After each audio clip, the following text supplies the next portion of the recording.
लातूर शहरात वाहतूक कोंडीने नागरिकांचा संताप उफाळला आहे। चौकात वाहनांच्या रांगा, प्रशासनावर निष्क्रियतेचे गंभीर आरोप होत आहेत। लातूर शहराचा श्वास गुदमरतोय। चौकात चौकात वाहनांच्या रांगा, नागरिक त्रस्त, पण प्रशासन अजूनही फक्त बैठकीतच व्यस्त। अखेर लातूरकरांना वाहतूक कोंडीपासून सुटका कधी? लातूर शहरातील वाहतूक कोंडी आता गंभीर समस्येत बदलली आहे।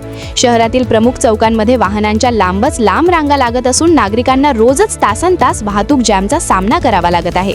पार्किंगची अपुरी व्यवस्था, भर रस्त्यात उभी राहणारी वाहने तसेच वाढते अतिक्रमण यामुळे शहराचा श्वासच गुदमरू लागला आहे। विशेष म्हणजे वाहतूक पोलीस आणि महापालिका प्रशासन या गंभीर समस्येकडे कानाडोळा करत असल्याचा आरोप नागरिकांकडून केला जात आहे।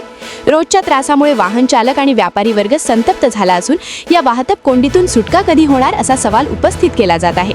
काही दिवसांपूर्वी महापौर जयश्री सोनकांबळे, आयुक्त मानसी, पोलीस अधिकारी आणि मनपा प्रशासनाने शहरातील प्रमुख चौकांची पाहणी केली होती। त्यावेळी अतिक्रमण हटविणे, नो पार्किंग झोन लागू करणे, फ्री लेफ्ट टर्न सुरू करणे, सिग्नल यंत्रणा कार्यान्वित करणे, झेब्रा क्रॉसिंग पुन्हा रंगविणे असे अनेक निर्णय घेण्यात आले होते। ही सर्व कामे 31 मार्च पर्यंत पूर्ण करून शहराला वाहतूक कोंडीतून मुक्त करण्याची घोषणा करण्यात आली होती। मात्र आजही शहरातील स्थिती जैसे थे आहे। निर्णय झाले, बैठका झाल्या, पाहण्या झाल्या, पण प्रत्यक्षात काम काहीच झाले नाही।